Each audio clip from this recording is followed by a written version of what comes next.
Amós capítulo 8. Amós capítulo 8, versículo 1. A gente vai ler, depois eu vou explicar e depois nós vamos participar da ceia do Senhor Jesus. Deus possa abençoar todos que estão presentes nessa noite, amém? Amós capítulo 8 diz assim. Todos acharam, gente? Olha só, a visão de um cesto de frutos. O cabeçalho diz assim: a visão de um cesto de frutos, ameaças contra Israel. Versículo 1, capítulo 8, versículo 1 diz assim: o Senhor Jeová assim me fez ver, e eis aqui um cesto de frutos do verão. E disse, Deus falou para Amós: o que vês, Amós? E eu disse: um cesto de frutos do verão. Então o Senhor me disse: chegou o fim sobre o meu povo de Israel, daqui por diante nunca mais passarei por ele. Mas os cânticos do templo serão ouvidos naquele dia, diz o Senhor Jeová. Multiplicar-se-ão os cadáveres, em todos os lugares serão lançados fora em silêncio. Ouvi isso, vós que anelais os abatimentos do necessitado, e destruís os miseráveis da terra, dizendo: quando passará a lua nova para vendermos o grão, e o sábado para abrirmos os celeiros de trigo, diminuindo o efa e aumentando o ciclo, e procedendo dolosamente com balanças enganadoras, para comprarmos os pobres por dinheiro e os necessitados por um par de sapatos, e depois venderemos as cascas do trigo. Versículo 7. Jurou o Senhor pela glória de Jacó: eu não me esquecerei de todas as suas obras para sempre. Você vê aqui que as obras não eram boas, eram obras más. A Bíblia fala, olha para cá um minutinho, a Bíblia diz que nós não seremos lembrados pela nossa justiça, mas pela nossa iniquidade.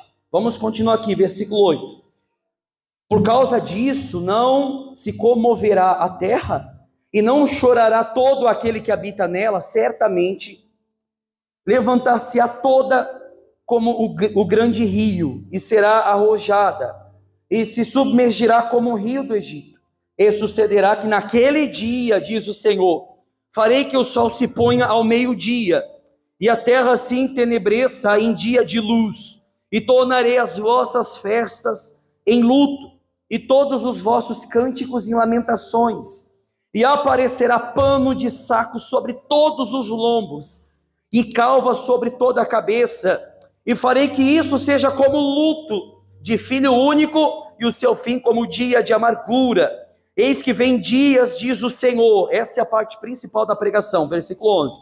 Eis que vem dias, diz o Senhor Jeová, em que enviarei fome sobre a terra, não fome de pão, nem sede de água, mas de ouvir as palavras do Senhor.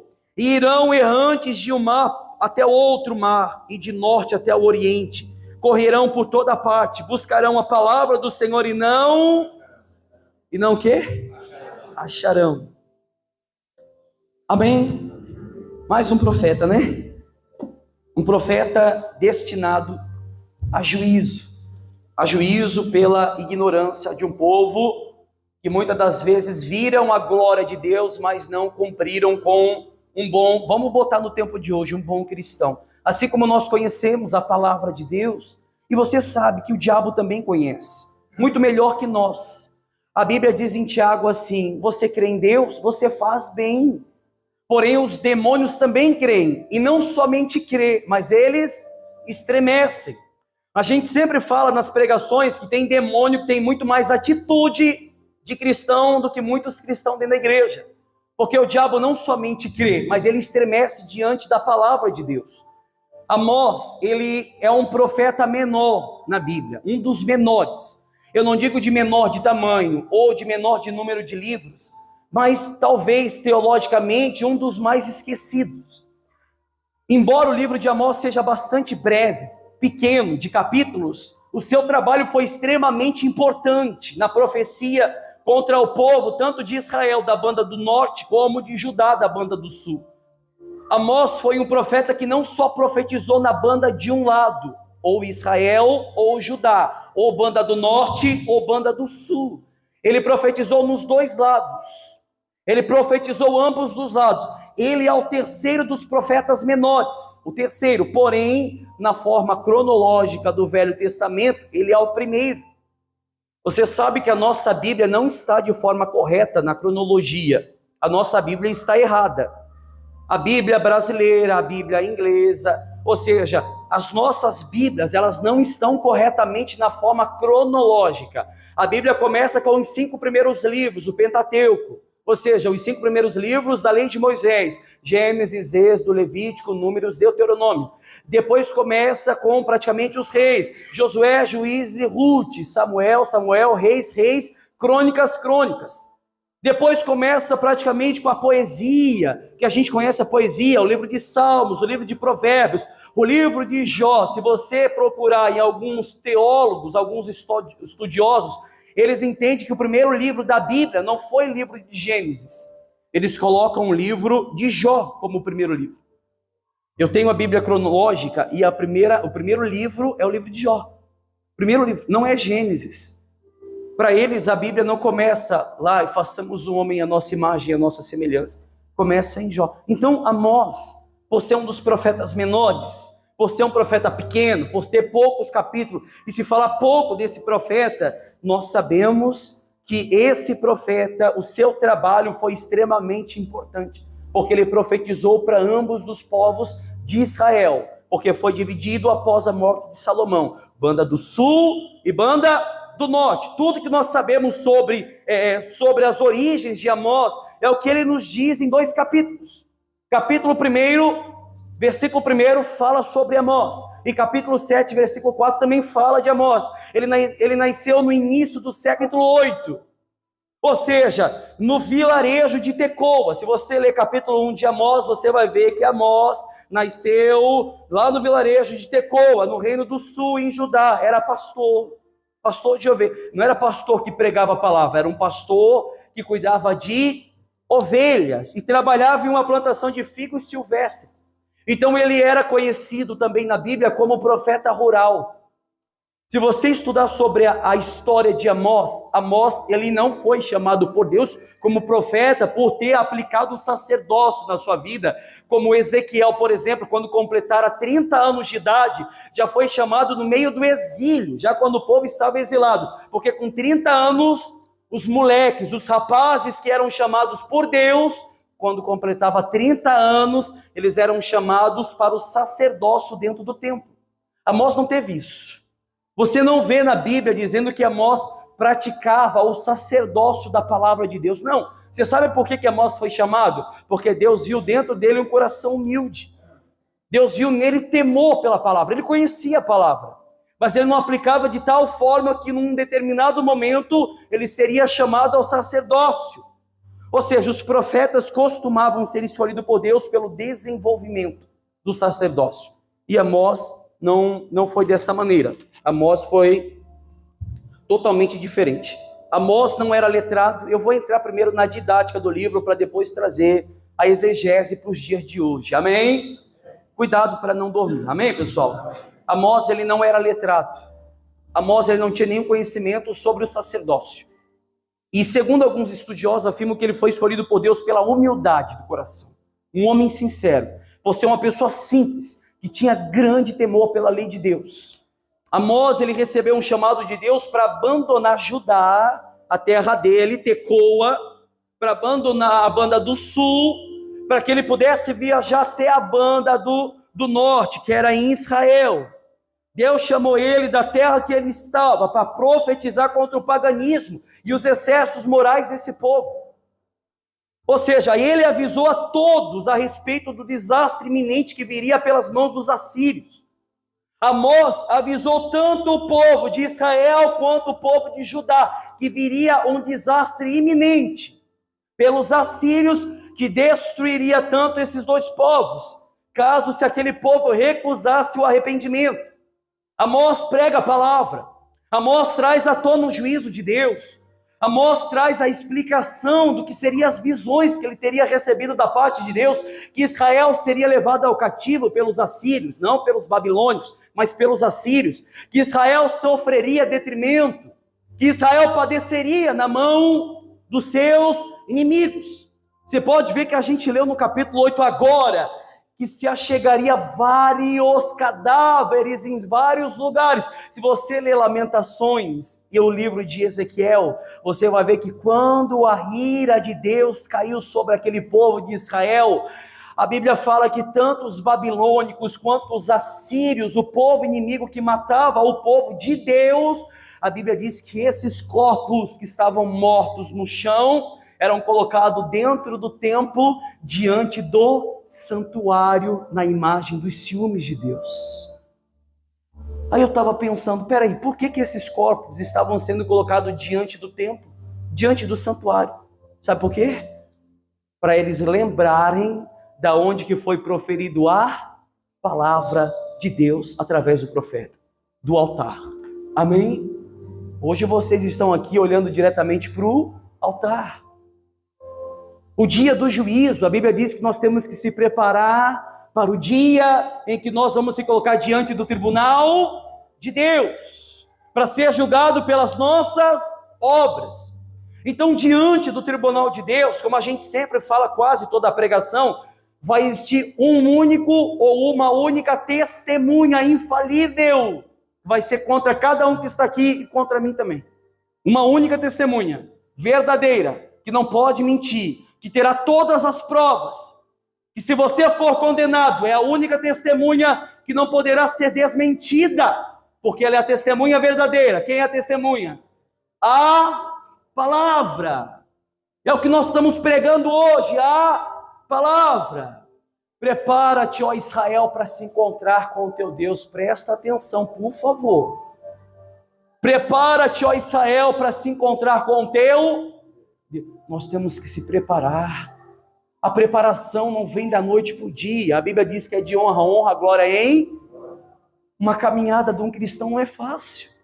É como a gente sempre fala, não é fácil orar, não é fácil jejuar, não é fácil matar carne todo dia, não é fácil, meu Deus.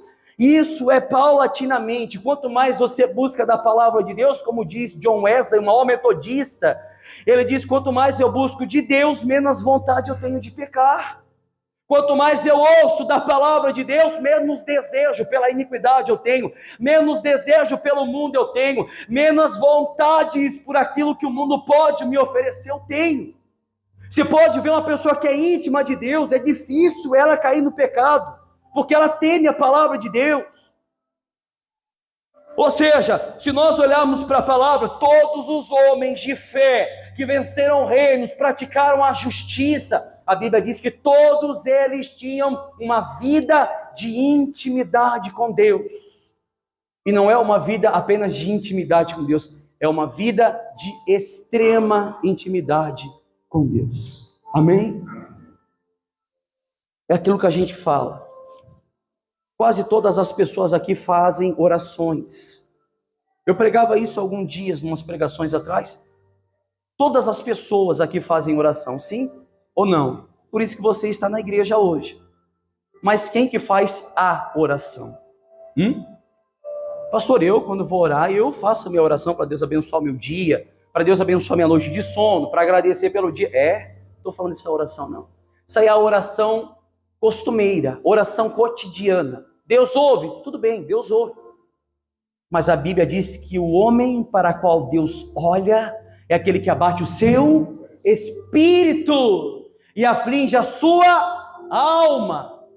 Abate o espírito, aflige a alma na hora da oração, reconhece praticamente a sua deficiência espiritual, sabe que peca, sabe que erra, bate no peito, diz para Deus, eu não mereço o Senhor na minha vida, o meu coração é carregado de chagas, de malignidade, o meu coração é morada, meu Deus, de pecado, eu não sou digno, como diz João Batista, eu não sou digno nem de desatar a sandália dos seus pés. Como nós falamos nas orações, meu Deus, nós não somos dignos nem de pronunciar o santo nome de Cristo. Porque Isaías disse assim, os meus lábios é impuro, Eu habito no meio de um povo de lábios impuros. A Bíblia diz que fora tirada uma brasa viva do altar e tocou nos lábios de Isaías. E os lábios de Isaías foi purificado. Purificado. A gente sempre fala aqui que Deus não ouve todas as orações. E provamos isso na Bíblia. Sim ou não? Quantas vezes Jeremias se coloca diante de Deus para orar pelo povo? Claro que teve várias vezes, mas tem 3 vezes que Deus ele especifica. Jeremias ora, Deus fala, não vou ouvir. Segunda vez, Jeremias chora, fala com Deus, oh meu Deus, afasta a tua ira desse povo. Deus fala, não vou te ouvir, Jeremias. Terceira vez, Jeremias se coloca diante de Deus. Deus fala para Jeremias, não adianta orar por esse povo, porque eu não ouvirei. Não vou ouvir, Jeremias. Não adianta orar. É como eu falo, estava conversando com a minha irmã um dia, estava na porta do cemitério. Se você entrar no cemitério, entrou no cemitério, é carregado de macumba no cemitério, que é o lugar que é mais feito macumba, né? Seja sincero, vamos pela palavra de Deus. Você acha realmente, vamos lá, o pastor vai lá desmanchar uma macumba, e essa macumba foi feita por um alcoólatra, beberrão, vive no pecado, não quer saber de Deus, e eu desmancho essa macumba. Você acha que realmente, pela minha fé, essa macumba que eu desmanchei não vai pegar no camarada? Hein, pessoal? Poxa, o cara está em pecado. O cara está na iniquidade. Você acha que eu tenho poder de impedir a ira de Deus sobre alguém? Hein, pessoal? O que diz Isaías 28? Mas os pecadores serão juntamente destruídos, e os que deixarem o Senhor, seu Deus, serão consumidos. Sou eu que falo isso? A palavra. É só abrir Isaías 28 aí. Os pecadores serão juntamente destruídos. Vão ser destruídos. Leia Isaías, capítulo 63. De onde vens com a formosura, com a sua roupa vestida de bosra? Deus fala, eu sozinho, na minha ira, pisei os povos, no seu pecado, na sua iniquidade, não teve quem me susteve. A Bíblia diz que as vestes de Deus estavam salpicadas pelo sangue do pecador. Apocalipse fala a mesma coisa, que no último dia, Deus esmagaria o homem do pecado com seu furor, com a sua ira. Se o homem não se converter dos seus pecados, eis que a espada está diante de vós. É aquilo que a gente fala de Isaías, capítulo 1, versículo 18. A gente falou sábado passado, ainda que o vosso pecado seja como escarlata, se tornará branco como a neve, ainda que seja vermelho como o carmesim, se tornará branco como a lã. Se quiserdes e me ouvides, comereis o melhor dessa terra, mas se fores rebeldes e recusardes, eis que a espada do Senhor está diante de vocês. Salmo 7,11 diz, Deus é um justo juiz, um Deus que se ira todos os dias, e se o pecador não se arrepender dos seus pecados, eis que a espada está diante de vocês. Eu não estou falando nada do que não está escrito, meu Deus. O problema é que nós não aceitamos, nós não suportamos, nós não compreendemos, porque nós fomos acostumados com aquela colher de açúcar, não é? Com aquele sermão agradável aos nossos ouvidos. Glória a Deus, eu sou escolhido de Deus, é isso que é promessa para a minha vida. Mentira!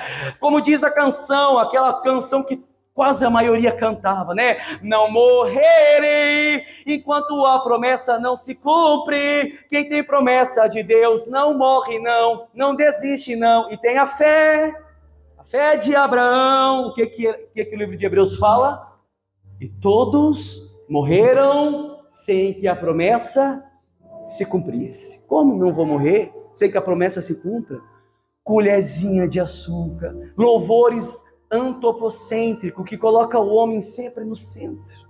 É agradável aos nossos ouvidos. O pecado não consegue esconder a marca de Jesus que existe em você. Leia Isaías 59. Isaías 59 diz que a única coisa que nos afasta de Deus é a nossa iniquidade, o nosso pecado. O problema é que nós fomos mal acostumados. E hoje, quando ouvem, eu não sei se alguém viu semana passada, ou essa semana, não me lembro, acho que foi essa semana. Eu coloquei uma série de versículos no meu status sobre a ira de Deus. Alguém viu? Meu amigo, o que eu recebi de crítica, Deus é amor. Tem assim no meu celular, Deus é amor, você julga todo. Não, eu estou colocando o que está escrito na palavra, não falei mais nada, meu Deus. Eu só coloquei versículos que estavam na Bíblia no meu status, mais nada. Só para ver como o povo está mal acostumado. Queira você compreender ou não, mas foi o próprio Deus que derramou a ira dele no dia do dilúvio. Queira você ou não, foi o próprio Deus que derramou a ira dele no dia de Sodoma e Gomorra. Queira você ou não, foi o próprio Deus que derramou a sua ira no exílio, em Lamentações, em Ezequiel.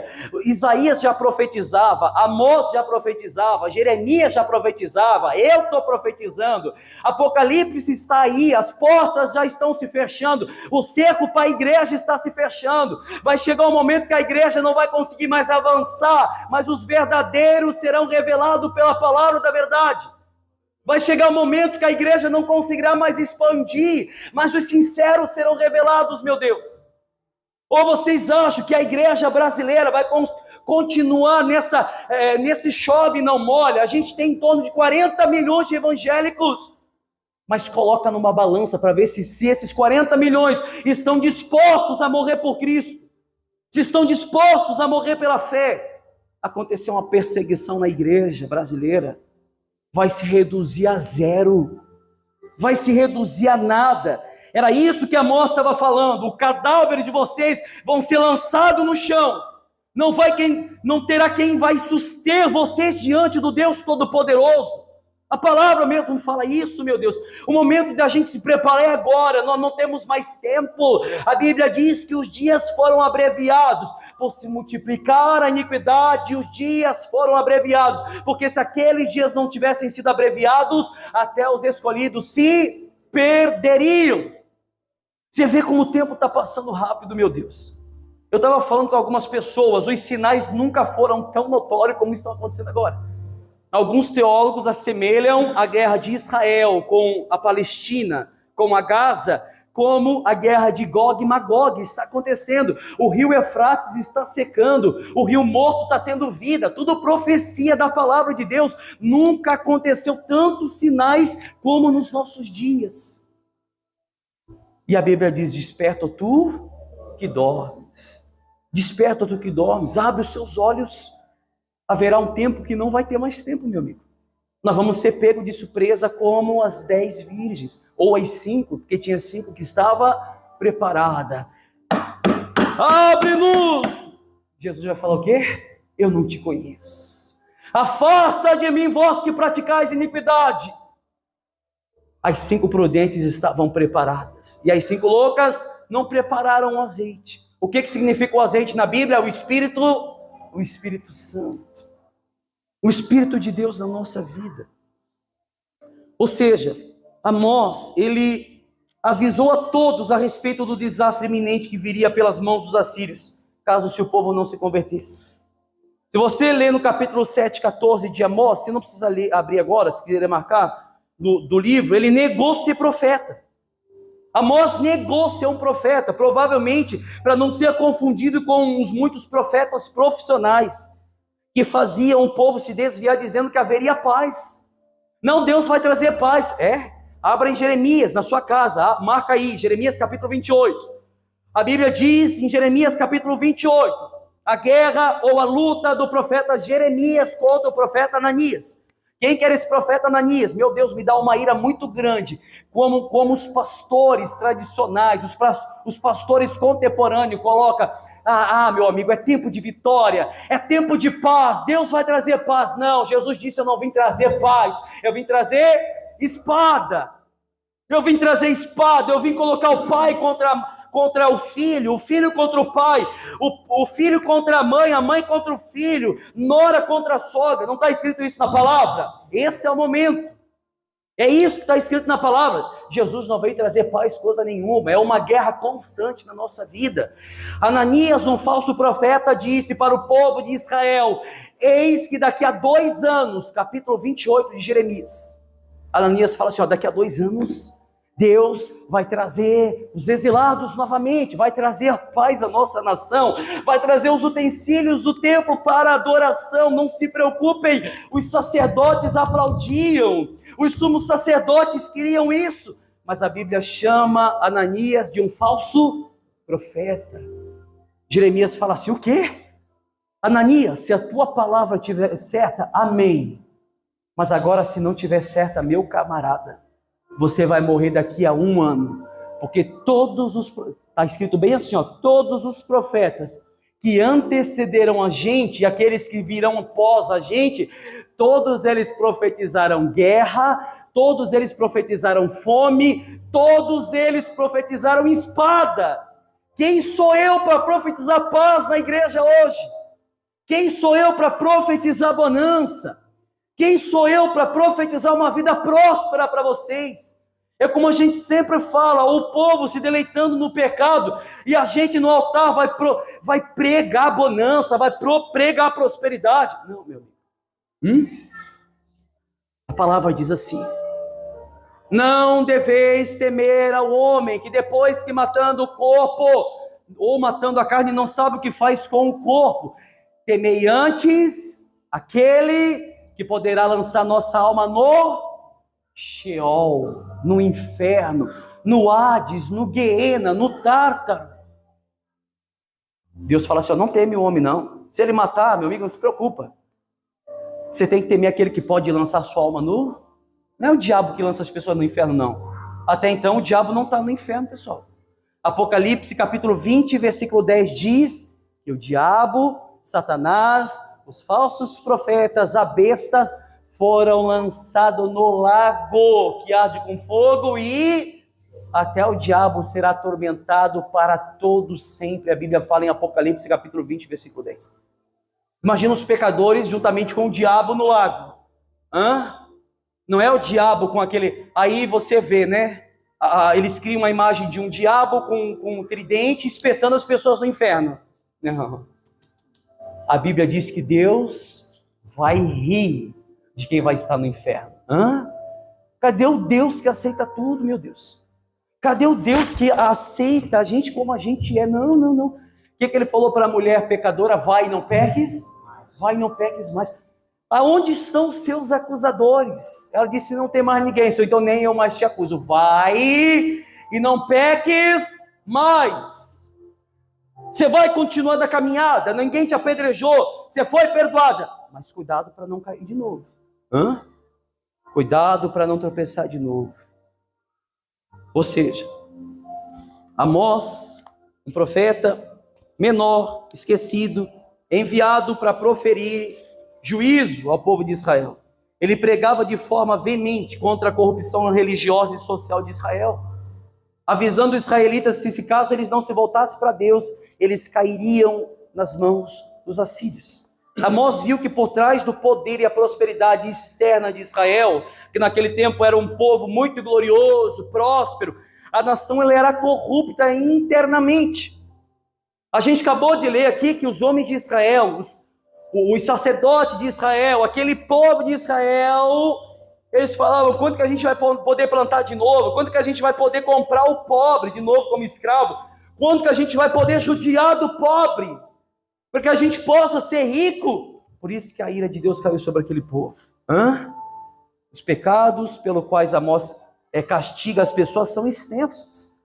Você pode ler na palavra, a gente acabou de ler, ele começa pronunciando um julgamento. Você pode ver que ele começa pronunciando um julgamento sobre todas as nações vizinhas e em seguida sobre a sua própria nação de Judá.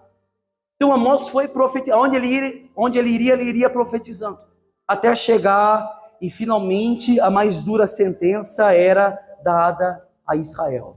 As suas visões de Deus revelam a mesma mensagem enfática. Israel sofreu o pior castigo de todos, tanto de Judá quanto de Tecoa, aonde ele proferia, Israel foi praticamente a nação que mais sofreu. E ele falava, o julgamento está próximo. O julgamento está próximo. O livro termina, se você ler o livro de Amós inteiro, o livro termina com a promessa de Deus a Amós de uma futura restauração do remanescente. Estava apontando para quem? Quem queria restaurar os remanescentes, pessoal? Hein, gente? O próprio Cristo. Essa profecia do remanescente, ela viria por Cristo. porque é ali que os pecados seriam sanados, é ali que o pecado seria perdoado. Os tópicos do livro são separados em 4 partes. Amós tem 4 partes separadas em tópicos. Perdão. O primeiro é, se você ler do capítulo 1 e 2, você vai ver que Deus é um juiz de todas as nações. Um Deus que há de julgar todas as nações. O segundo tópico, se você ler como está separado do capítulo 3 e capítulo 6, Israel e Samaria seriam destruídos por causa da incredulidade. O terceiro tópico, a visão da punição de Deus sobre Israel, está lá no capítulo 7 e capítulo 9. E a promessa de restauração que está no capítulo 9 em diante. Até o capítulo 9 seria a visão da punição de Israel. E do 9 em diante a promessa de restauração que se encerraria em Cristo. A parte principal da pregação está, aqui eu quero falar para vocês hoje, principalmente em Amós, capítulo 8, versículo 11. Vamos ler de novo? Vocês estão entendendo, gente?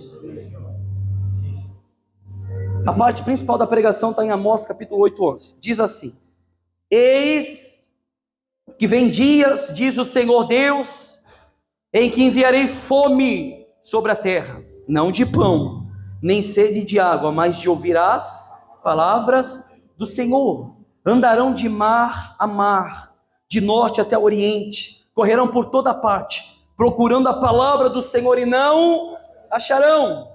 Olha para cá um minutinho, essa passagem aplica-se à ausência de mensagem, ou dos mensageiros de Deus, tais como seus profetas. A gente vê Amós profetizando isso.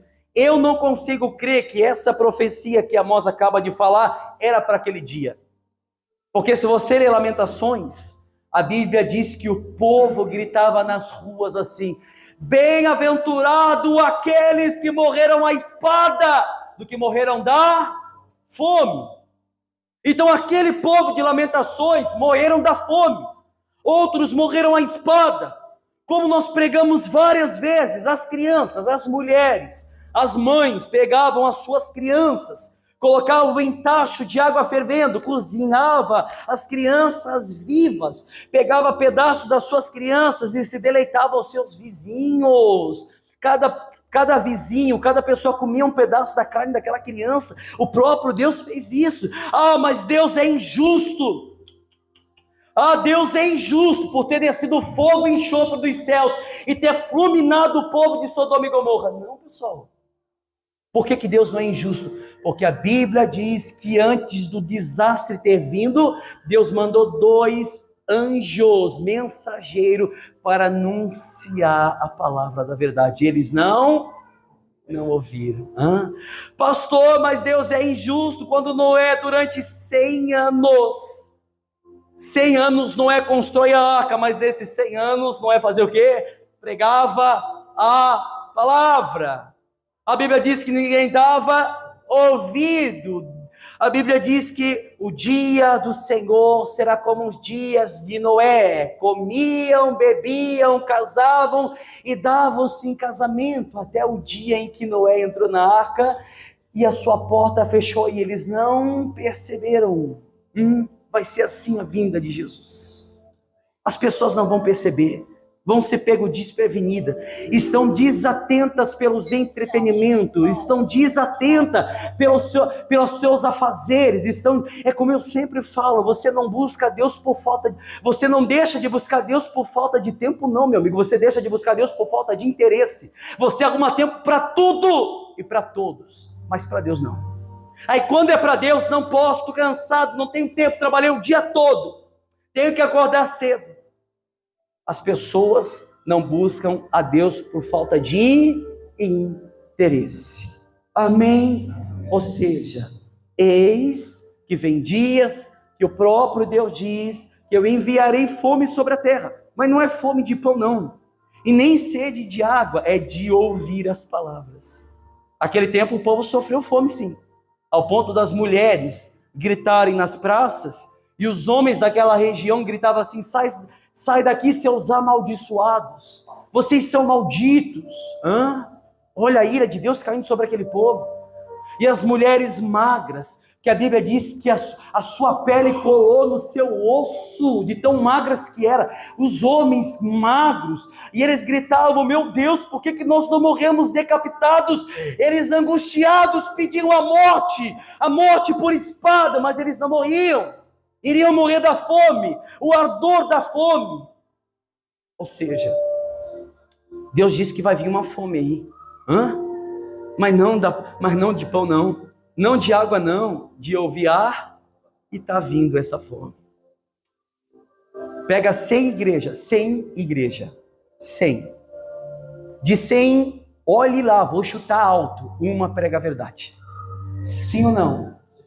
Estou falando a verdade ou mentira? Me prova na Bíblia se eu estou mentindo. Ah, pastor, mas na minha igreja lá, o pastor disse que eu vou vencer. Jesus morreu para que eu possa ser um herdeiro da promessa dele. Eu tenho que ser bem próspero nessa terra. Eu tenho que ser uma pessoa próspera. Jesus não morreu por isso, não. Jesus morreu para sanar a culpa do pecado da sua vida. Para que você não vá direto ao inferno.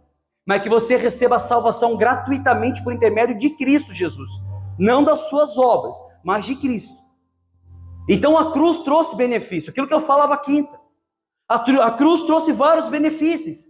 Um dos principais benefícios sanou a culpa do pecado que outrora era contra nós, travando na cruz. Por isso que a Bíblia diz: graças a Deus por Jesus Cristo. Porque se não fosse Cristo morrer naquela cruz, não havia obra nenhuma que o homem pudesse fazer, por mais que aparentemente seriam boas, que pudesse trazer salvação para homem nenhum aqui dentro. Ninguém. Isaías diz que as nossas obras é como trapo de imundícia. Não adianta fazer obra social, não adianta você fazer nada disso, porque a Bíblia diz que é como trapo de imundícia. Você não vai ser salvo pelo que você faz. Você, muitas das vezes, não digo que você vai ser salvo pelo que é, mas você vai ser julgado pelo que você é, pelo que está no seu coração. Porque a Bíblia diz que no último dia se abrirão livros. Não é somente um livro, são livros. O livro da vida e o livro das obras. Por que vai se abrir um livro das obras? Para quê, meu Deus? Para cada um ser julgado segundo as suas obras. É como eu sempre falo, eu não vou nem pedir, porque vai ser vergonhoso. E eu sei que algumas pessoas até vão levantar a mão por causa de vergonha. Mas se eu falar aqui, quem aqui tem certeza da salvação, levanta a mão. Meu amigo. Aqueles que não vão levantar, sabe por quê? Porque sabe o caminho que está trilhando, sabe o que está fazendo escondido, sabe o que está assistindo no celular, sabe quando está sozinho, ou não é? Isso vai ser o seu maior, isso que vai vir à tona no dia do julgamento. Como eu falei, a sua maior testemunha vai ser a palavra. A palavra é a única coisa que tem poder para tirar e julgar você pelo que está mais oculto no seu coração. Por mais que você pode esconder a vida de todo mundo, mas a Bíblia diz que não há nada oculto que não seja revelado. Deus falou para Davi: Davi, ainda que você pecou em oculto, Davi, pecou escondido, a sua vergonha será em público. Você vai ser julgado em público. Muitos virão a podridão das suas obras em público. A palavra fala isso. Ou seja, voltando para Amós, Israel não tinha apenas desprezado os mensageiros de Deus, mas eles tinham levado muitos deles à morte por causa da palavra. Jeremias foi lançado ao calabouço por causa da palavra. Os sacerdotes queriam a palavra de Ananias, era muito melhor, suave aos nossos ouvidos. O que Deus fala para Ezequiel? Ezequiel, come esse rolo de um livro. Está vendo o rolo de um livro, Ezequiel? Estou vendo, Senhor. Então come ele. Ele se torna doce aos seus lábios, ao seu paladar, mas vai ser amargo aos ouvidos do povo. Eu não estou falando o que eu acho, eu estou falando o que está. É isso que a palavra faz dentro da gente, é amargo aos nossos ouvidos. Eu não quero ouvir isso. É como eu sempre falo, se eu pudesse arrancar essas páginas da Bíblia, eu arrancaria. Eu queimava essas páginas. Mas se eu quero cumprir o que está escrito, eu tenho que cumprir desde Gênesis, Apocalipse. Ah, pastor, mas a lei foi abolida. Sim, a lei cerimonial foi abolida. Dízimo não existe mais no dia de hoje. Sacrifício por animal não existe mais no dia de hoje. Circuncisão não existe mais no dia de hoje. Não existe mais. Mas a lei moral de Deus não mudou. O mesmo Deus que condenou naquele tempo é o mesmo Deus que condena. Falei esses dias atrás, há uns 3 sábados atrás. Sabe qual é o maior castigo que Deus pode dar a alguém? Hein, pessoal? A gente falou aqui. Lançar a pessoa para cumprir os desejos do seu próprio. Pastor, a pessoa lá só quer pecar, só quer fazer coisa errada. O próprio Deus entregou para que ela faça isso mesmo. Apocalipse diz que aquele que é santo santifica-se cada vez mais. Aquele que é impuro, se lance para a impureza. Se você gosta de pecar, peque cada vez mais isso, faça mais isso, muito mais. Pastor, não, eu quero assumir um compromisso com Deus. Então se santifique cada vez mais. Porque Hebreus diz que sem santidade ninguém verá a Deus. Eu preciso me santificar todo dia. É como eu digo, é uma guerra constante, meu amigo. Não é fácil para mim estar aqui. Não é fácil, eu não vou dizer perder horas, mas ganhar horas estudando, deixando muitas das vezes a minha esposa de lado, minha família de lado, para aplicar minha cabeça nos estudos, para ter certeza do que eu estou falando para vocês, porque maior julgamento virá contra aqueles que proferam a mentira. Romanos 1,16 diz, que a ira do Senhor cairá sobre todos aqueles que invertem a verdade em mentira. A ira de Deus vai cair sobre esses. Então eu tenho que tomar cuidado no que eu prego, meu Deus.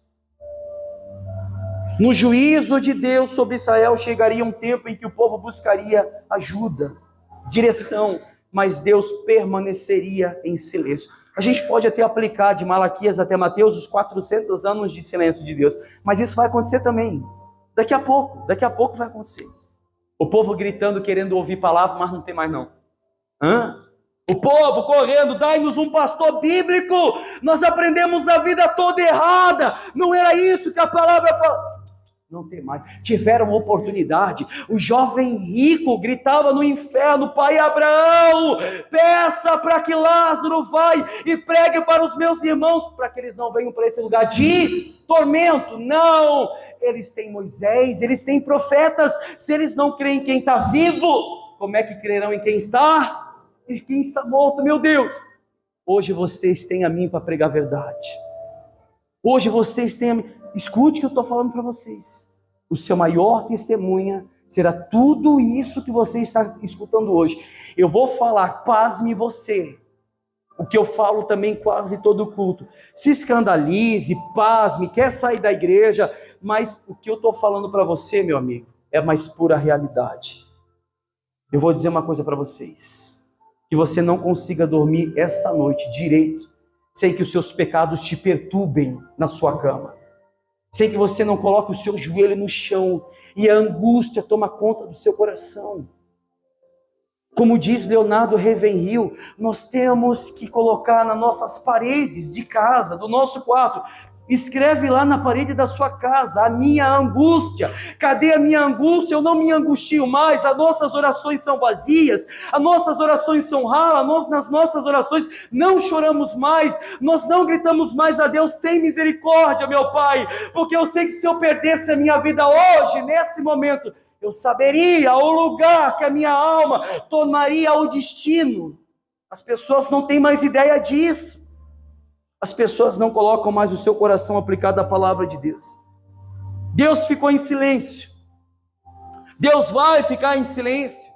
Se você ler Ezequiel capítulo 7, 26, diz, miséria sobre miséria virá, rumor sobre rumor virá, então buscarão a profecia, buscarão um profeta, uma visão, mas do sacerdote perecerá a lei. A Bíblia diz dos anciãos, o conselho não terá mais. Ou seja, se você ler a palavra na nova tradução da linguagem de hoje, vai dizer, haverá desgraça sobre desgraça, más notícias em cima de más notícia. Vocês pedirão que os profetas expliquem o que eles estão vendo, mas eles não vão explicar mais. Os sacerdotes não terão mais como ensinar o povo. Os anciões, os mais velhos, não terão mais como ensinar o caminho da verdade para vocês. Isso vai ser tirado.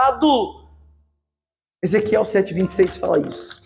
Se você ler Miqueias capítulo 3, versículo 7, diz, e os videntes se envergonharão, e os adivinhadores se confundirão. Sim, todos eles cobrirão seus lábios, porque não haverá resposta de Deus. Não vai haver mais resposta de Deus. Infelizmente, chegará um dia em que o evangelho será proibido em todas as nações. Já tem várias nações que é proibido. Se você dizer que é cristão no Irã, você morre. Se você dizer que é cristão na Coreia do Sul, você morre. Se você dizer que é cristão na Coreia do Norte, você é levado em campo de concentração. Lá você é judiado, eles acabam com você até você negar Cristo. Se você não negar Cristo, você morre. Eu estava falando aqui um vídeo que eu vi, aquilo cortou meu coração. Eu vi como a gente é falho, meu Deus. Como a gente é falho. Uma mulher na Coreia do Norte foi pega por assumir a fé em Cristo. Foi levado para campos de concentração. Já viu aquele espeto de churrasco grande assim? Sim ou não? Vários policiais coreanos, com uma única mulher na Coreia do Norte, trancaram ela numa sala, mandaram ela estender as mãos. Cada espeto daquele churrasco, enfencando um debaixo de cada unha, e batendo com martelo, enfencando. Batendo com aquele cacetete na... Tem isso na internet, eu posso mandar para vocês.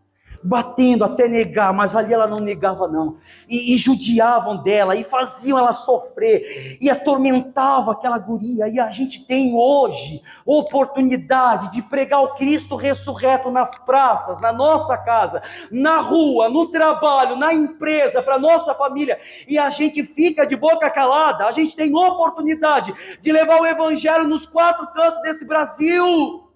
E os nossos irmãos fora desse lugar sofrendo, meu Deus. Falaram para um pastor coreano: pastor, nós estamos orando por vocês lá do Brasil. O quê? Enquanto o povo brasileiro deixa de ir para a igreja para assistir uma televisão, deixa de ir para a igreja por causa de uma visita, deixa de ir para a igreja por causa de um cansaço, será que é nós que precisamos de oração ou são vocês? Lá eles morrem pelo evangelho. Aqui a gente não vem para a igreja por causa de cansaço, não vem por causa de família, não vem porque estou cansado, pastor, estou cansada. O reino dos céus é tomado por esforços. Pastor, não vou porque está chovendo. Quinta-feira agora foi feriado. Vergonha para o povo que é cristão da igreja sem mácula, e sabendo que tinha um culto de oração na igreja, não vieram porque estavam cansados. Estavam em casa assistindo televisão, bebendo do pecado como se bebe água. Jó fala isso. Será que é eles que precisam de oração? Pastor, eu vou orar pelos cristãos perseguidos lá da Coreia. Não, ore por você, você que precisa de oração, não eles. Eles assumiram a fé em Cristo, nós não assumimos não. Por isso que Tiago fala: vocês creem em Deus? Pastor, eu creio. Você teme a Deus? O que Apocalipse fala? Temei a Deus e dá-lhe glória, pois é chegada a hora do seu juízo, e adorai aquele que criou as fontes das águas. Ou seja, adorai aquele que criou a terra, o céu e o mar e as fontes das águas. Será que nós realmente somos cristãos? Ou seja, infelizmente chegará um dia em que o evangelho será proibido em todas as nações. A igreja passará por horrenda perseguição como nunca antes. Nesse tempo, as Bíblias serão queimadas. Nesse tempo, não haverá contato mais com a palavra. Você pode ver na Nigéria, lá na Nigéria, estão pegando cristão através do aplicativo da Bíblia no celular. Estão matando os cristãos porque tem Bíblia no celular. Pastor, eu posso? Eles podem queimar minha Bíblia, eu tenho no celular. É isso que os da Nigéria pensavam. Não queimaram nossa Bíblia, nós temos no celular. Vão pegar vocês pelo aplicativo no celular, a Bíblia. Aí vai chegar um dia em que muitos vão ter fome, muitos vão ter sede. Mas não de comida não, da palavra. Da palavra. Por isso que Davi falou: a tua palavra escondi, guardada no meu coração, para que eu não venha pecar contra ti. Eu amo, o que Davi falava? Eu amo a tua lei, nela medita o meu coração. O que Salmo capítulo 1 fala? Bem-aventurado o homem que não se assenta na roda dos escarnecedores, antes a sua lei, ou seu prazer é na lei de Deus, que nela medita de dia e de noite, não somente quando o pastor levanta a propósito. É de dia e de noite, todo momento, toda hora. Estou lendo da palavra, estou meditando, estou refletindo naquilo que a palavra está me mostrando. Então, quando tirarem a minha